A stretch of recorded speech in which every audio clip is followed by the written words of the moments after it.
हमें मसूरी के लिए निकलना है, लेट हो रहा है। और तुम तीनों हरामखोर दफा हो जाओ यहां से, समझे? ए चुरकी, चल बाहर चल। और लड़की तू भी, वरना इस नल्ले का सर एक बार में उड़ा दूंगा। तुम जैसे 3600 को मैं देख चुका हूं, समझे? चल। आर्यन के माथे पर बंदूक टिकाए अनिकेत उन्हें धमका रहा था और दूर जाने को कह रहा था और स्मिति को अपने साथ चलने को। पर वेदा खड़े बस यह सब होते हुए देख रहे थे। वो कुछ कर भी नहीं सकते थे क्योंकि आर्यन की जान खतरे में थी। और वहीं दूसरी तरफ आर्यन आज अपनी मौत को सामने देख पा रहा था। स्मिति ना चाहते हुए अनिकेत की तरफ बढ़ने लग जाती है कि एकदम से वेदा मुस्कुराते हैं और कहते हैं, ठीक है, तू जीता, हम पीछे चले जाते हैं। पर एक बात याद आई, उस दिन जब रात को हम छत पर मिले थे, तू सिगरेट पी रहा था, मैंने सिगरेट छीन कर फेंकी, तू मेरी तरफ अटैक करने आया पर अचानक से बेहोश हो गया, है ना? अनिकेत एकदम से हैरान हुआ, जैसे कि उसे ये सब पता ही ना हो। बेहोश? मैं कभी बेहोश नहीं होता, समझा? उस दिन मैंने तुझे जाने दिया था।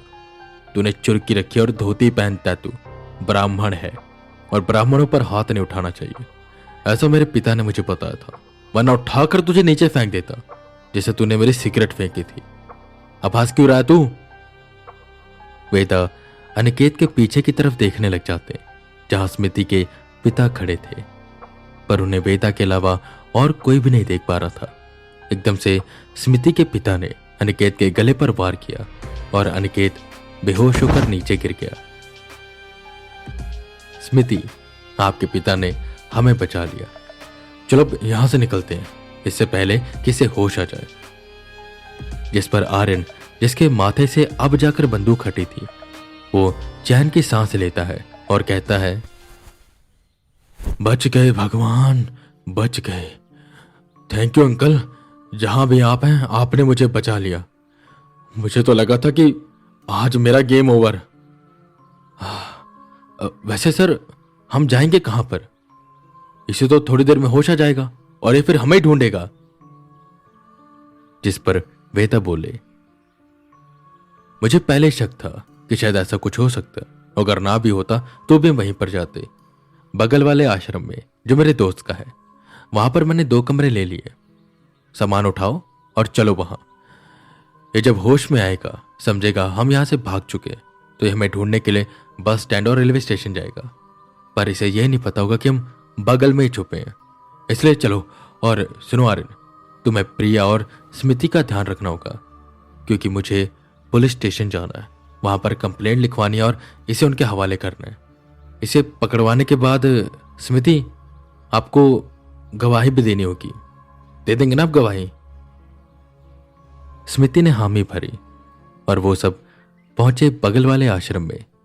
आर्यन, स्मिति और प्रिया एक कमरे में रुके जिसे वेदा बाहर से बंद कर देते हैं और तुरंत निकल जाते हैं आश्रम से बाहर। वो पुलिस स्टेशन की ओर बढ़ने लगे। वहीं दूसरी तरफ अनिकेत अभी भी बेहोशी की हालत में था। वेदा पुलिस स्टेशन पहुंचते हैं और पुलिस इंस्पेक्टर को सारी बात बताते हैं। वो पुलिस वाले अब उस आश्रम में पहुंचते हैं, पर अब तक अनिकेत वहां से भाग चुका था। कुछ पुलिस वाले उसे ढूंढने निकले और इंस्पेक्टर स्मिति की स्टेटमेंट लिखने के लिए उनके कमरे में जाते हैं। स्मिति ने सारी बात उस इंस्पेक्टर को बताई और फिर उस इंस्पेक्टर ने कहा, ठीक है, हमने आपकी स्टेटमेंट लिख ली है और जल्द ही वो अनिकेत भी पकड़ा जाएगा। तब तक हम आपको आपके घर पहुंचाने का इंतजाम करते हैं। जिस पर वेदा बीच में ही बात को काटते हैं और कहते हैं, नहीं सर, ये अपने घर नहीं जाना चाहते। उस इंस्पेक्टर ने वेदा की ओर देखा और कहा, क्यों? अगर अपने घर नहीं जाना चाहते तो कहां पर जाएगी? यहां पर कहां रुकेगी? हम इसकी जिम्मेदारी नहीं ले सकते। अनिकेत से तो बच जाएगी, पर इसके बाद जाएगी कहां? और अगर हमें इसकी गवाही की जरूरत पड़ी तो क्या करेंगे? स्मिति रुआसी हो गई। देखिए सर, इनके घर वाले इन पर बहुत जुल्म करते हैं और आपको मैंने बताया था ना कि वो अनिकेत ऐसी लड़कियों को फंसाता है जो अपने घर से तंग है। ये वापस अपने रूम में चली जाएगी कुछ वक्त के बाद। मैं आपको उसका एड्रेस दे दूंगा, आप चिंता मत करिए। जिस पर इंस्पेक्टर एड्रेस वगैरह लिखते हैं और बाकी की डिटेल लेकर वहां से जाने लग जाते हैं कि तभी उन्हें फोन आता है और उन्हें पता चलता है कि अनिकेत को पकड़ लिया गया है।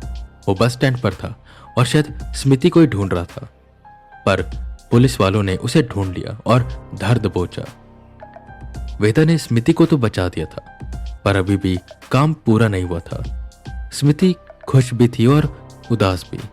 खुश इसलिए कि वो उस दरिंदे से बच गई, और उदास इसलिए कि उसके पिता उसके साथ हमेशा ही थे और वो उसे छोड़कर कहीं भी गए नहीं थे। पर फिर भी उसे कहीं ना कहीं लगता था कि उसके पिता मतलबी हैं, उसे छोड़कर चले गए। वेदा स्मृति के पास आते हैं और बैठते हुए कहते हैं, स्मृति आप चिंता मत करो, आप वापस से अपने पीजी में चले जाना। बाकी आपके पिता ने कहा है आपकी शादी के बाद आपके सारे दुख खत्म हो जाएंगे। एक बड़ा संकट था, वो तो टल गया। बस अब एक काम है मुझे, वो हम खत्म करके आपके पिता को न्याय दिलवाएंगे, जिसके बाद आपके पिता की आत्मा को शांति मिल जाएगी, वो मुक्त हो जाएंगे और आपके पिता के जो चरित्र पर दाग लगा था वो भी हट जाएगा। फिर आप शादी करके अपना खुश रहिएगा। स्मृति वेदा का धन्यवाद करती है और वेदा बाहर निकल जाते हैं। रात हो चुकी थी। प्रिया स्मृति के साथ रुकती है और वहीं आर्यन खाना खाकर फिर से सो जाता है। वेदा को नींद ही नहीं आ रही थी। वो छत पर आते जहां स्मृति के पिता की आत्मा खड़ी थी। वो शायद वेदा का इंतजार कर रहे थे। अब आप हमारी मदद करेंगे ना? मिलवाएंगे मुझे उन संत से जो हमें उस असुर के बारे में बता सकते हैं? जिस पर स्मृति के पिता ने कहा, बिल्कुल, और मुझे जानकर भी बहुत खुशी हुई कि आप मुझे न्याय दिलाएंगे। मैंने वैसे चाहा नहीं था ये, मैं बस अपनी बेटी की खुशी चाहता था। पर आप सच में बहुत अच्छे हैं, बहुत दयालु हैं, जैसा उन बाबा ने मुझसे कहा था। मैं जल्द से जल्द आपकी मदद करूंगा, पर एक समस्या और है। जिस पर वेदा हैरान होते हैं और कहते हैं, समस्या? अब क्या समस्या है? स्मृति के पिता आसमान की ओर देखते हैं और कहते हैं, आपके पास पहले इस दुनिया की देखभाल करने वाले एक सफेद पक्षी की ताकत थी जो कि दिव्य है। उसका मकसद था एक ऐसे तांत्रिक को हराना। खैर वो सब आप जानते हैं, मैं आपका समय व्यर्थ नहीं करूंगा। उसका काम खत्म हो चुका, वो चला गया। वो उस दिन दोबारा आपके शरीर में आया और उसने आपकी मदद की। और शायद आप सोच रहे हो कि वह वापस आएगा, पर वो वापस नहीं आएगा। जिस पर वेदा बोले, नहीं, शायद वो सही समय पर वापस आ जाएगा। ये सुनकर स्मृति के पिता वेदा की ओर देखते हैं और कहते हैं, वो नहीं आएगा। और वेदांत, आप कब तक उस पर निर्भर रहोगे? आपका शरीर अब इतना सक्षम हो चुका है, आप अपनी शक्तियों पर काबू कर सकते हो। और आपको अब अपनी शक्तियों को उजागर करना चाहिए, उन्हें जगाना चाहिए। आपके पास इतनी शक्ति है कि आप उस असुर को हरा सकते हो। वेदा को कुछ भी समझ नहीं आ रहा था। अपनी शक्तियां? पर मेरे पास कोई शक्ति नहीं है। जो शक्ति थी वो उस सफेद पक्षी की थी, और अब अगर वो आएगा नहीं तो। स्मृति के पिता ने बात काटी और कहा, हर इंसान के अंदर शक्तियां हैं, बस वो उन्हें पहचान नहीं पाता और कुछ सक्षम नहीं होता। आप सक्षम हो चुके हैं, बस बारी है उन शक्तियों को जगाने की, उनके बारे में जानने की। वो शक्तियां आपकी होंगी, आपकी। स्मृति के पिता की कोई भी बात वेदा को ज्यादा समझ तो आ नहीं रही थी, क्योंकि ये उन्होंने पहली बार सुना था। पर कैसी थी ये शक्तियां? वेदा सोचने लग जाते हैं।